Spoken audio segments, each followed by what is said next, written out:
dawn of human civilization. The concept of sanitation and the lack thereof has presented a plethora of issues for mankind as we know it. And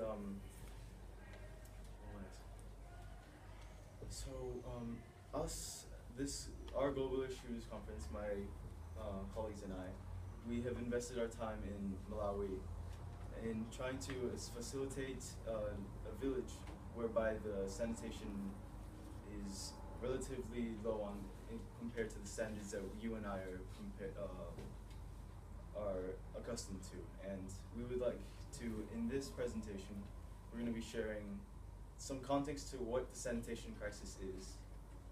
We're going to be sharing our efforts in Malawi and what we've been doing to try to fix this problem at a local level, as well as what you guys can, each and every one of you guys can do to report to this extremely important crisis. Thank you.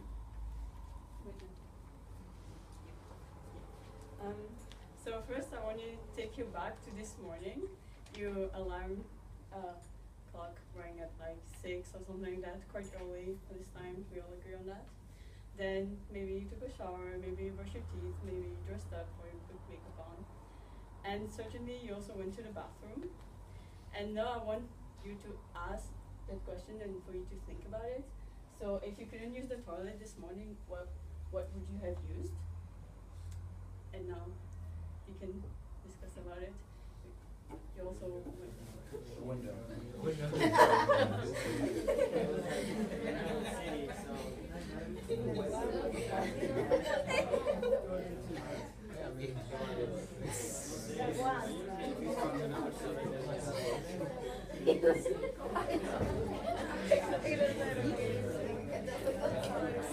Okay, so we want you to just think. We want you to think about that question during the presentation, and at the end we'll talk about it again. So now we'll talk about what sanitation as a general topic, because that's the topic that we developed throughout our implication. And so we want to talk about what are the repercussions of improper sanitation conditions on education, health, and economy.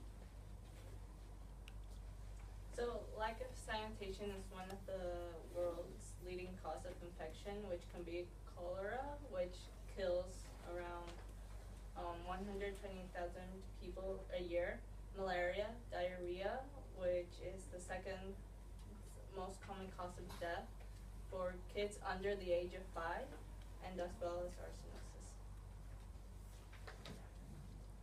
Although every area that lack of sanitary conditions affect is equally important, I think one area that we're all super interested today is how lack of sanitary conditions affects education. So it's been shown that many kids miss out on school when there aren't proper sanitary conditions. And one example would be lack of a toilet. And believe it or not, this is a problem that a lot of third world countries face. And kids will miss out on school either because they already are affected by a disease such as cholera, diarrhea, but they will also miss out because they feel as if they don't have a safe place to go. Because if a school doesn't provide a latrine, the kid doesn't have many options. They could either just stay home at school and just miss education entirely, or they could go to school and openly defecate. While the latter option seems like the better one because the child still gets to go to school, open defecation only leads to contamination of water sources, which then perpetuates the problem of lack of sanitary conditions. And another subcategory on how lack of sanitary conditions affects education is women's education. I mean, as a female, this is something that really struck a personal chord with me, because we really don't take into account how fortunate we are to have specific conditions. I mean, you know, I know it sounds uncomfortable to talk about, but it's only through talking about uncomfortable things that problems get solved. You know, we don't really think about like your parents going to the store and buying you tampons and pads, and like how a lot of people don't have that. And girls who don't have that opportunity resort to dirty rags, which then perpetuates the problem of infection. And then because they're infected, then they're not able to go to school. Additionally, girls will not go to school because they're embarrassed and they don't have the same tampons or pads that we have. And not only do these issues affect attendance records, they compromise the quality of education. Because by default, if you're missing more days of school, then you're not going to know as much, and then this causes a long chain of problems. So similar to the aspects of education and how they bring a lot of repercussions to society, the lack of proper sanitation standards also has a great impact on economy.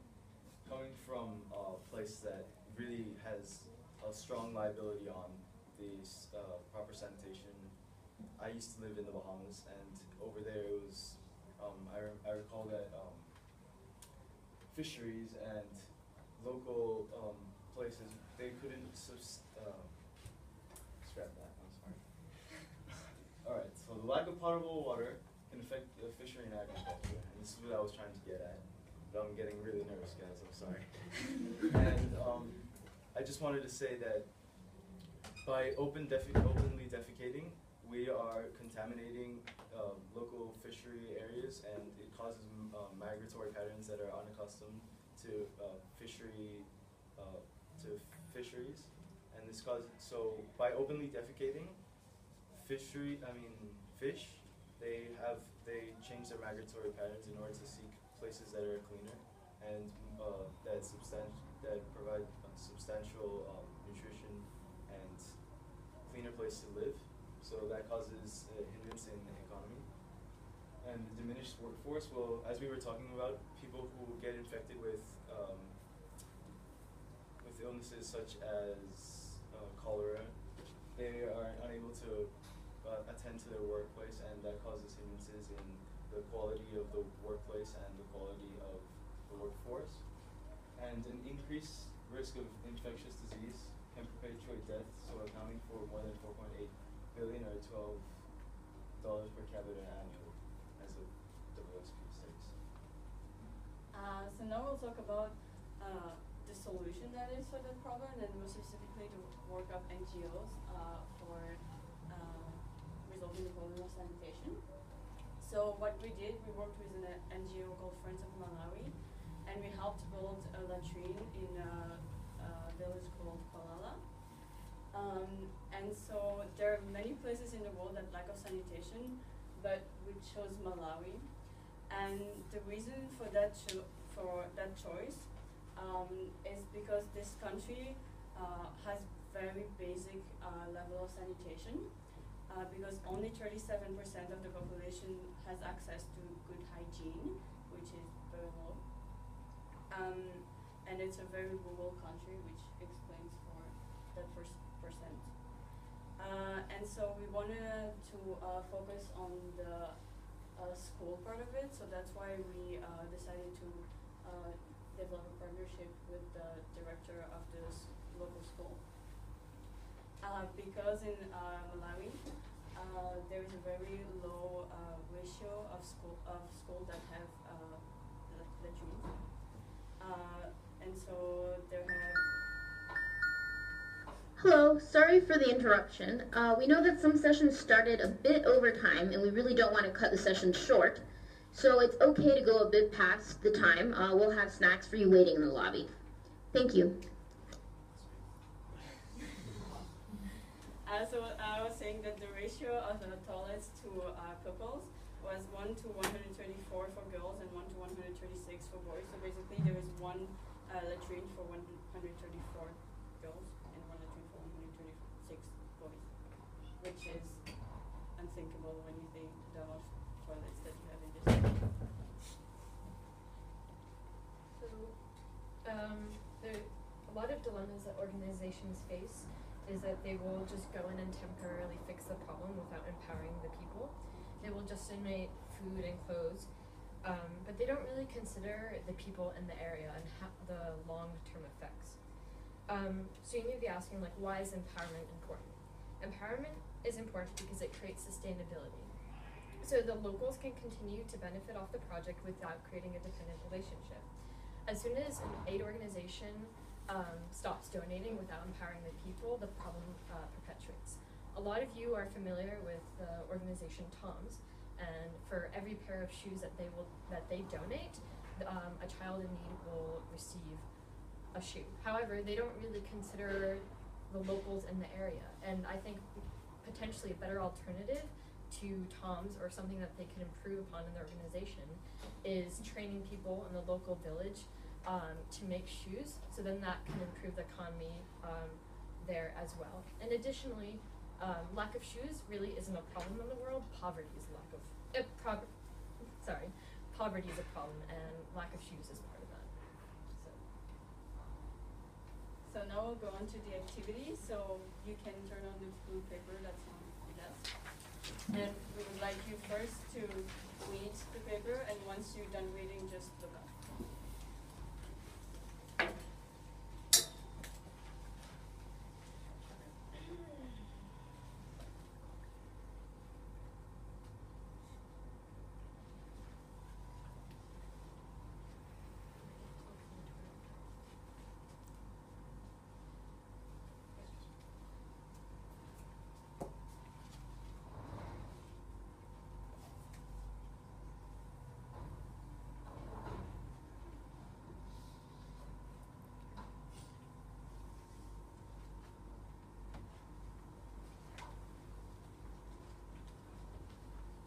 Do you want the paper?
So I think everyone is just about finished reading. Who'd like to be the first? So wait, yeah, I want you to think about why would you support or donate to this organization to help sanitation?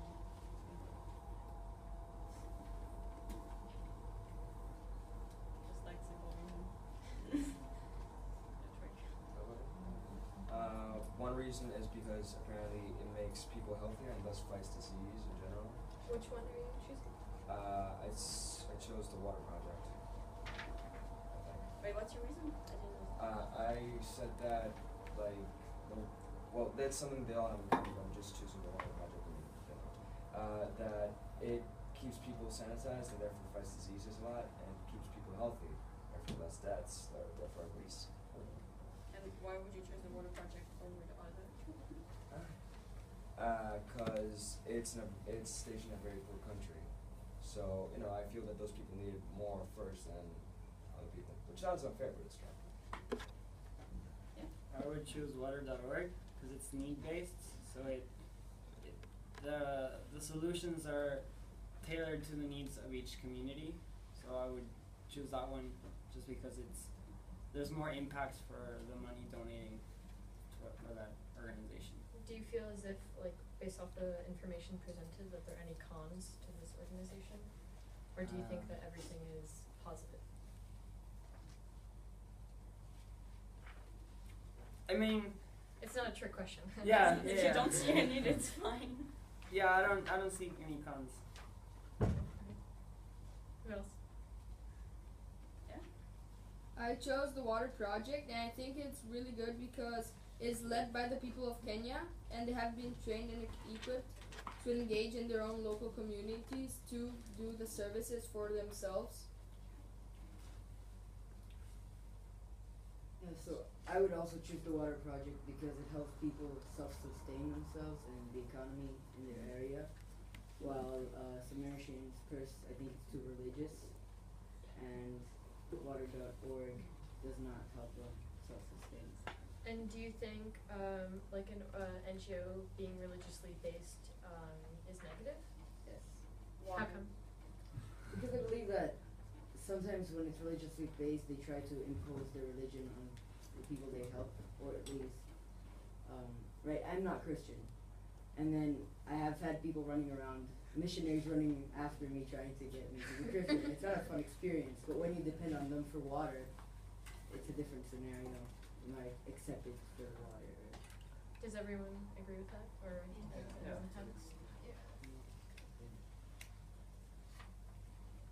Do you see any other reason you wouldn't choose one and two?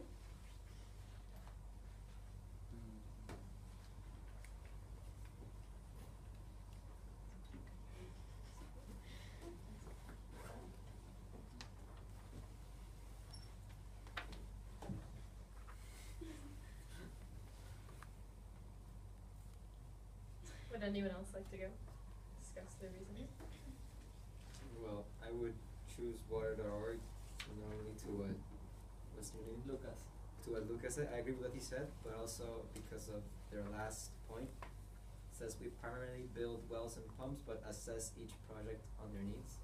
So it shows they're more flexible and are willing to go beyond the line to help out whoever they're helping. So yeah. Okay.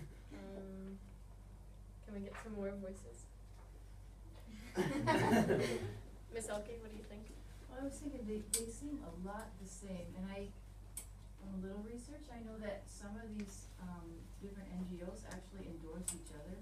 When you look on your website, if you look at Samaritan's Purse, I don't remember, but you see 10 different other organizations that endorse them, or including, I don't remember if it was Water Vision or Water Project, and so to me they seem, from what I see here, which is fairly small, they seem a lot alike. I like the fact that they train people before they leave.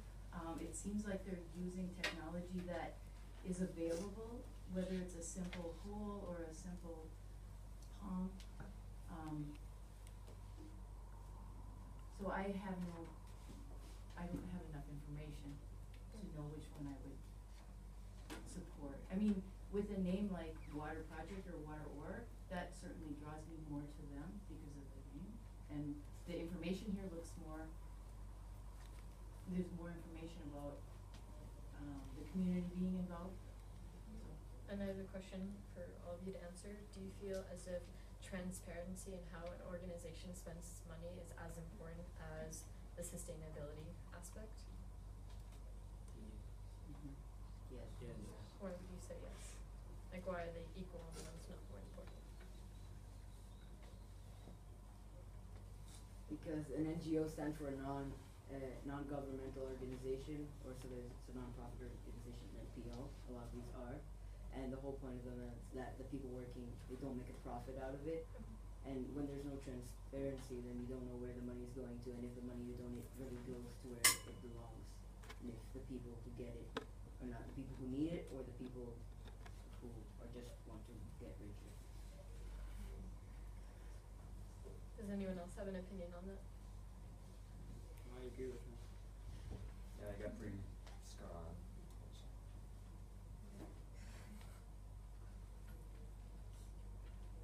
Okay, we'll move on to the different part of our presentation.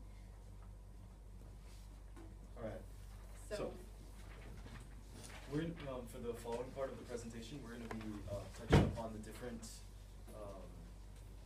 I wouldn't say categories, but the different ways in which, I guess, different ways of getting rid of your defecation or Pooping. urination. Yeah.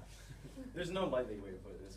This topic is, in and of itself, it is pooing and peeing, so there is some discomfort that comes along with it, but I'm really glad that you guys are so open to talking about it. Thank you for that. So the cistern flush, or how Miss Foster likes to call her, the porcelain goddess. So most of you guys are familiar with this form of getting rid of your poop. It's also known as the water closet or the WC, and it's usually made of ceramic material or porcelain. And it consists of a tank that supplies it with flushing water, normally using clean water from your water supplier. And it carries away all your excreta, and the bowl is, sorry. So it flushes what's in the cistern down the bowl and gets rid of your excreta. And then it's always connected to constantly running water, and it has a discharge pipe to carry away your waste to a septic tank. And it's very important to recognize the fact that for each time you use a cistern flush, you're, I wouldn't say wasted, but you're occupying 7 liters of water to flush your excreta away. Potable water.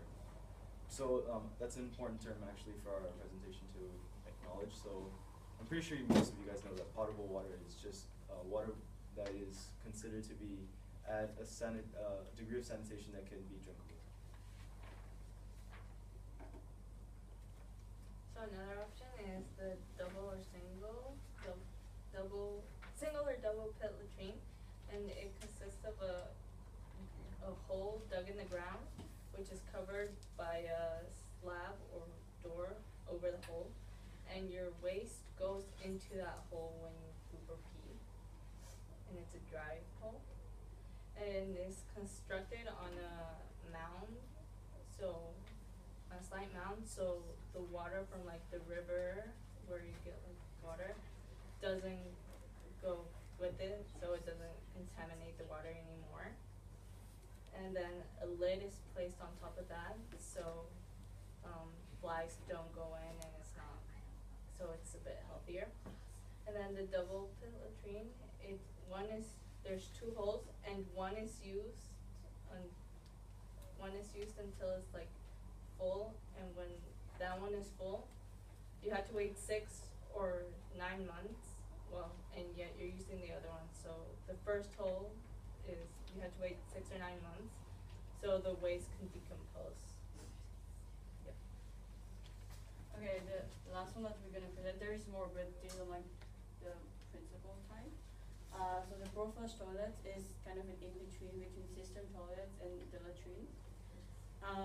And so this, the pour flush toilet is very similar to the cistern toilet, well, not in aspect, but in the system. But instead of using water coming from current water, the water is poured by the user from a bowl to the pit.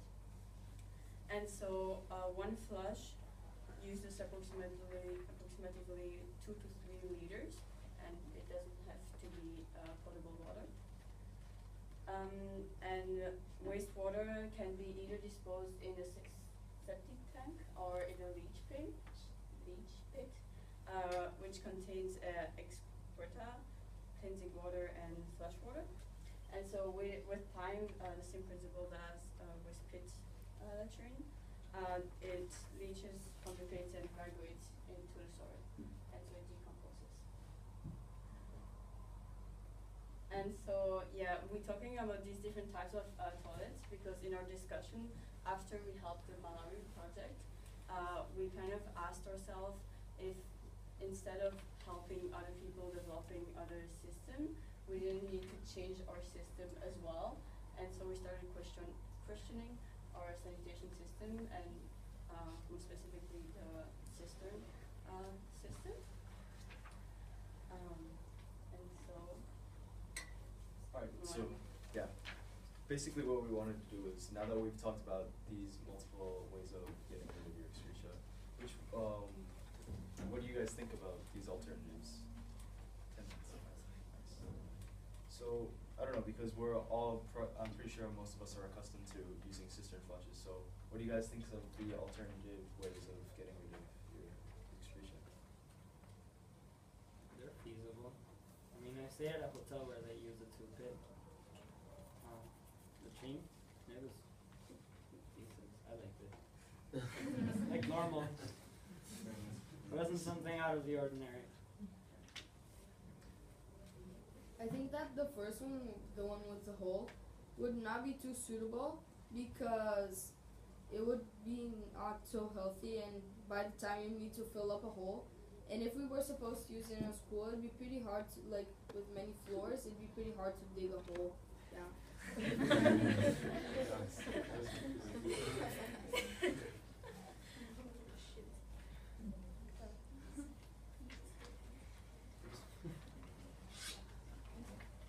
The biggest thing is that they aren't as pleasant to use. I'm glad you addressed that because I feel like that's a very interesting topic to touch upon. It's this notion that we as humans, we have this, there's the concept of not wanting to ever downgrade, or because in this circumstance, we would consider changing from our toilet system as, I don't know, of an incommodity or something that causes discomfort. So would you think that the discomfort outweighs the positive effects of having these latrines? I mean, one of the effects that I talked to you about was wasting perfectly potable water. Do you think wasting that water could be, I mean, does it create a balance between the discomfort that it causes us people? I think we need to find a healthy balance. So we can't just use all the water for comfort. We can't take out all the comfort if we want the world to continue as it is, if we like it, or to what we like about it to continue. We just need to find a balance, like with everything. I have a funny story that, so this past week, or last week, I was in the Patagonia on a field trip with school, and obviously there aren't toilets in the Patagonia. So everyone is, what you had to do in the group was take an ice axe to bury a hole and then go to the bathroom, but you couldn't use toilet paper, so you had to resort to using lichen on the trees or using sticks, believe it or not. And or snow too. Snow people is did really that. good. But before, we finished this presentation before we all went on our separate trips.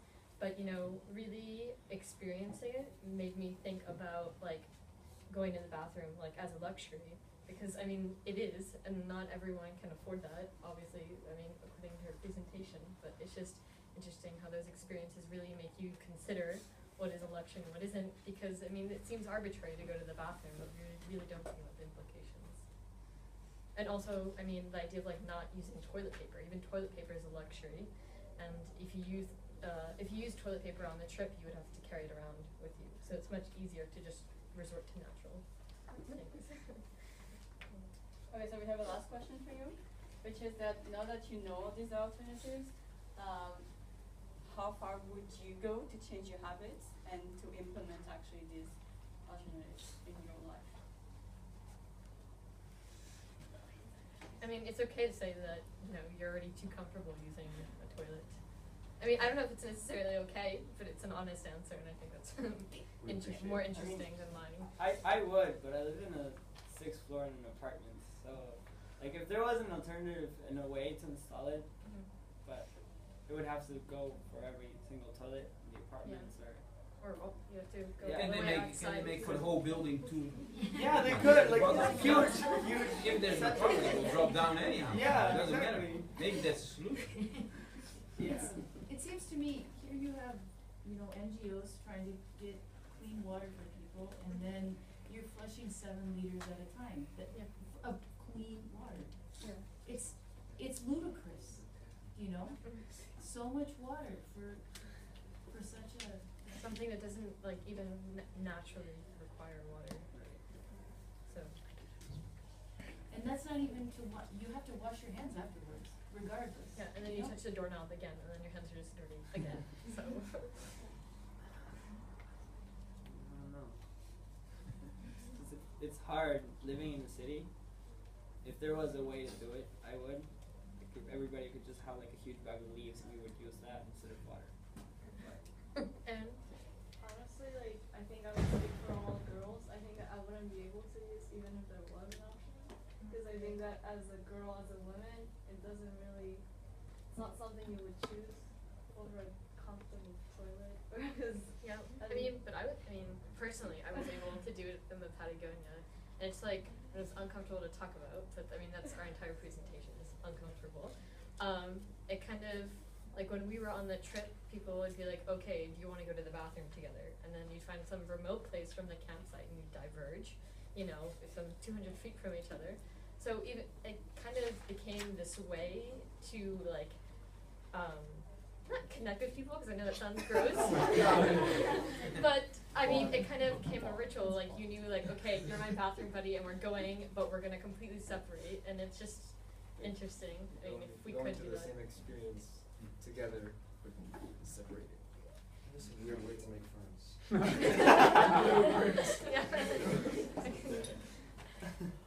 Just, even though, like, in this entire trip, my friends and I were in the Patagonia. It's like such a beautiful place.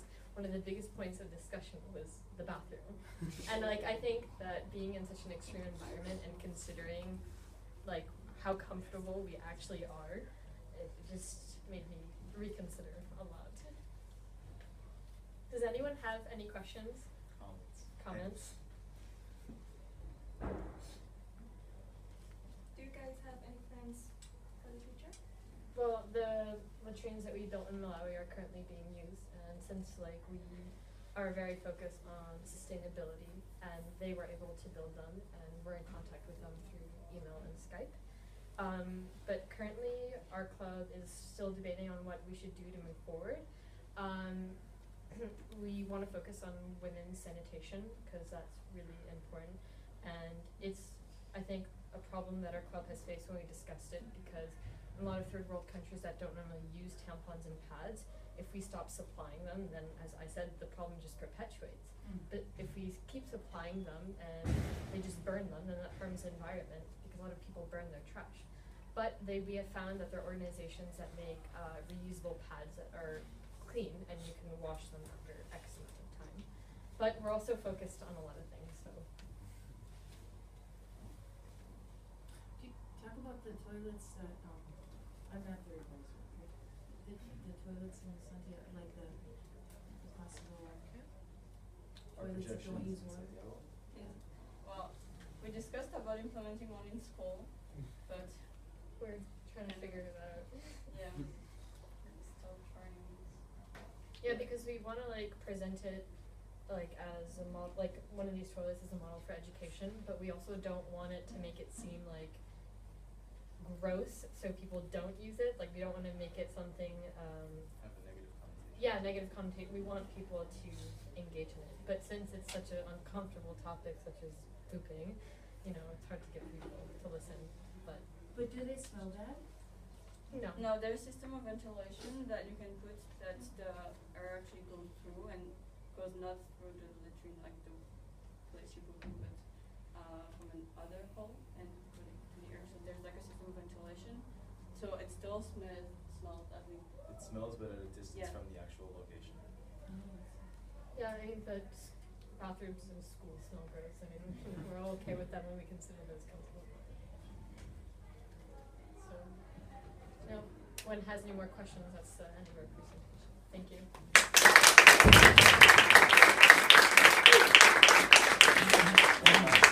Let's make just one last comment. I really, really appreciate like this interaction that we had, because I feel like you guys are very how can I say on, not shy. I don't know. How can I put this? Open-minded? Very welcoming, I guess. Right. It's a topic that we've like discussed with our peers. Like I've discussed at least with my peers, and they've never really opened into conversation. And I feel like you guys are really, help make this presentation the best it could be. So thank you guys all. Woo.